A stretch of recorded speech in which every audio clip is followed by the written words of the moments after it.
Yo, what is going on YouTube? It is your boy GZTV. We are back with yet another video, and here we are with another U review. We're doing a double upload. There's no NBA on today. I work here in about 5 hours, so I'm gonna try to kind of grind out some content. The U reviews, overall the TV show reviews, I'm probably not gonna really focus on editing that much, but you guys saw what we were doing for the actual videos, so we're definitely going to be focusing on making those a lot higher quality. So the Celtics have gone up 3-0 in the finals, which means tomorrow, if they complete the series, we're going to stop doing double uploads from Saturday onward until the NBA season starts, obviously. But yeah, let's kind of get into it. We're just going to have a grand discussion about this show. Not a lot of people watch these reviews, which is fine. We're going to get into like Game of Thrones, and I feel like a lot more people are going to like that once we get to that. But here we go. So this episode really showcases early on one of the funniest television tropes. You know how people are always dressing so inappropriately for funerals. This is true no matter how high or lowbrow the show. Women without fail roll up to TV funerals dressed like they're ready to go clubbing, and the ladies of You do not disappoint. Delilah's dressing is an especially eyebrow-raising choice for a graveside situation, but let's not discount Amy Candace's attire. Just really questionable choices all around, from everyone but Gabe, who looks good. He also brought the best gossip. I heard they found his body in a sex dungeon, literally talking about it as people are like giving their speeches on like how they remember Henderson. I don't remember what those speeches are called at funerals. But yeah, why is my hair sticking up? I just took a shower. But also, people seem to bring plus ones to funerals on TV shows with some regularity, which is pretty fascinating to me. Who brings a date to a funeral? Like, this isn't a good time to go on a date. Like, if you didn't know Henderson, you shouldn't be going. Like, despite being a husband, maybe if you're married, that's fine. But, I don't know. Funny how it's so difficult to score a plus one to a wedding, but on TV, people are just bringing guests to funerals like it's no big thing. Arguably, it's the biggest thing, no offense to weddings, obviously. I love that 40, who had been exiled to Henderson's social Siberia, is acting like he and Hendy were so close. But that's probably what he's been acting like his whole life. He's been acting like, oh, Hendy still wants me in his life. He still wants us to be best buds. He's a super clingy guy. We've obviously learned that about his character quite a bit. And I'm sorry if I end the clips often because my dad's like doing laundry and stuff around the house. But yeah. I also love that Kathy Griffin is on hand to give a eulogy. It does raise all kinds of meta questions for me, like how does she feel about playing herself when in this alternate reality she is praising a serial sexual predator who targeted young girls. It's quite interesting. The show is an interesting dynamic of having these Hollywood people, but yeah. In that post-funeral rush, 40 asks Amy to move in with him. We're going to keep putting Amy in quotations. Love interjects that maybe he shouldn't be making such a serious decision while he's grieving, and 40 absolutely flips out. I mean, this guy just doesn't know how to manage his emotions. He runs away to nurse his sorrow with a matcha.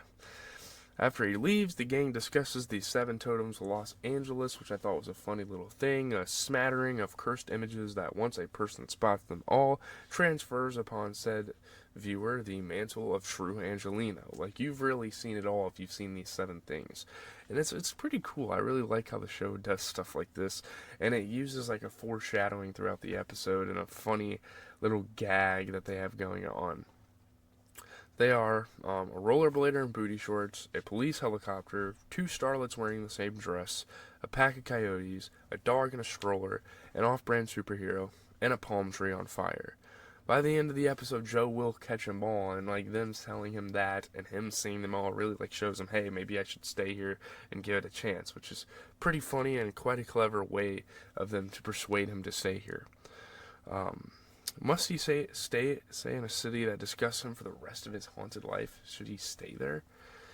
Speaking of haunted lives, it's Love's anniversary with her late husband. Another rare glimpse into an inner life that isn't Joe's, which is great. I really like how the show does this and really lets us learn about the other characters. So, this does, however, crush my hope that maybe Love was going to out-psycho the psycho and turn out to have killed her husband. I thought that would have been great. Obviously, that's not something you see here. We do learn that Love used to not rely on her parents' finances, that her independence from her family was an agreed-upon rule of the marriage, which I really like of that guy, and you really respect out of her ex-husband. Both she and her husband are using golden parachute wrong, though, and it's very distracting. A golden parachute is the payout CEOs and the like get when they're outside from their jobs so they can float gently down to earth and land in a soft pile of money. I think what they mean is just a safety net, like a regular one. I suppose it could also be gold. I don't know. It's so funny how they don't contextualize that correctly. But back at the apartment, Delilah is struggling, grabbing a curling iron, thinking it's a hairbrush. Holy smokes, that has to hurt. The balcony sprite, Ellie, is playing caretaker, calling her sister Jessica Jones, and prescribing 4 ibuprofen and a Zanny. Like, seriously, you're a fucking teenager, and you're trying to be fucking hip about your sister taking medicine. Like, really? What are we doing here, Ellie? And, yeah, Della does not have time to medicate or bond. She has to work. She has to get to the bottom of this. She's trying to break this story. You know, in the wake of Henderson's death, she's trying to get something going here. Later, she will say unironically that she is trying to topple the patriarchy from her 2-bedroom apartment. Honestly, I would be cool with it if we just retired the word patriarchy for a long-ass time, because, yeah, shows use it way too much. 40 tells Joe that he's getting a producer credit on the Beck movie. The contact sheet helps Joe track down Candace, who is renting a room in a gothic Barbie dream house that Joe can easily find. So, you know, obviously Candace has tracked him down. Now it's his turn to track her down, and that's kind of what's going on here. Will he be back in time for Donuts with Love? Of course not. He's an hour late and clocks this guy in a Toyota who he's pretty sure is following him. So there's a really suspicious figure kind of going around Los Angeles in this, like, Camry or whatever it was. And Joe's getting very sussed out by it, obviously, because he's a fucking criminal. He has to kind of develop that trait of being sussed out all the time. Paranoid. Turns out it's a private detective Love's family has been using for years, and Love deployed him to look into Candace. You know, anytime something suspicious, obviously these people are pretty privileged. Anytime something suspicious comes up, then they just use a private detective. So, Joe, not playing it cool at all, would you ever hire someone to follow me? I mean, red fucking flag, this girl is in danger. Like, why would you say such a thing, Joe? That just makes you look so fucking bad, you know? Love insists this is just a thing that people with money do. Maybe some people have too much money then? I mean, just a thought. Because, like, you don't... I mean, obviously Candace is up to no good, but she has reason to be up to no good. She has reason to be in Los Angeles. But, yeah. Candace gives 40 the slip so she can scope out Joe's apartment. She knows exactly what to say to Delilah to get into the apartment. That Will is an axe with whom things are complicated, that she thought Hendy seemed like kind of a perv, and manages to unlock a window from inside to prepare for a future break-in. Smart stuff. I mean, this girl Candace is good. We really kind of underestimate her character throughout the show, and she just keeps going leaps and bounds to get to Joe and find some criminalizing information about him. I'm quite impressed by this, though. When Joe gets home, Ellie drags him for dripping in hoo-ha. Joe is absolutely shook. Like, holy shit, she fucking broke into my house. Candace resurrected like some kind of ginger vampire to suck my life away, he says, as he assembles his patented DIY homicide kit. Do you really call someone a ginger if it's obvious they're dyeing their hair, though? I don't think so. He goes to her house, but then twists. The attacker becomes the attacked. This was a hilarious twist. This is a funny-ass moment in this episode. So, it's not Candace, though. It's a girl whose house she's renting. She's never fucking there, which of course she's not, you know? She wants to be in Los Angeles. She wants to get Joe's life down pat here. Who just happens to be a dominatrix who is really good at tying knots. So it's such a fucking crazy twist. I think it's funny, though. It's hilarious. So, yeah, anyways, so yeah. So Joe's cover that he was acting out this elaborate rape fantasy upon which he and his beloved agreed. So Joe actually has a pretty good cover for this whole thing. It's pretty smooth, you know, considering. You poor pathetic boy, says his captor, dumping out the contents of his backpack. You went to Home Depot. She calls 40 a douche canoe, threatens to throat punch Joe with her Louboutin, and sends him on his way with a call yourself a lift, sweetie, and get the fuck out of my house. She's a pretty great character, and I kind of hope she sticks around more. She's a new favorite of mine. I think she made a very funny scene there with what she was given. So, Candace and Joe are just assailants crossing in the night because at this very moment she is breaking into his apartment. And who does she find there? Love. Love, who learned from her PI that Candace is not an indie film producer but is barely a waitress with no permanent address and a history of being institutionalized. To be fair, 40 isn't an indie filmmaker so much as he's barely a barista, too, so same thing. Candace tries to tell Love the truth, that Will's real name is Joe Goldberg and that he almost killed her, which is quite literally the truth. But of course she sounds completely insane. She does produce one bit of evidence that sets off a little alarm in Love's brain. A photo of her and Joe from happier coupled times, kind of proving that they were together at one point. And that's not good for Joe, because obviously that ends his relationship with her, really. So when Joe comes home, Love is there icing cinnamon buns. I mean, the love here is just fucking crazy. It was great. Like, she made an entire batch of shitty tasting cinnamon buns just so she could say that it sucks to be lied to. Like, that's not really an equivalent lie. When he said they tasted like shit for a second, I thought, oh my god, is there actually shit in the buns? But no, it's just salt. My great hang up with this show is that it clearly wants to be crazy, but it refuses to commit in these moments and go full bonkers. Which is kind of its greatest flaw. Like, it tries to go for shock value, but doesn't go, like, as far as it kind of needs to. But still, I mean, obviously still a great show. Sorry, excuse me. Then I'm going to sit down and watch the whole thing. So also, as I did to back it before her, I am screaming at Love through the screen. If you thought there was even a 5% chance that your boyfriend was a serial killer, or that he'd bury his previous girlfriend alive, why would you ever put yourself in a situation where you are alone with him in his apartment? I mean, what are you doing? You learn all this stuff, and you still sit there alone with him in the apartment. Why wouldn't you want to meet in a public place or with your friends on the other side of a door? Like, seriously, like, let them scope it out.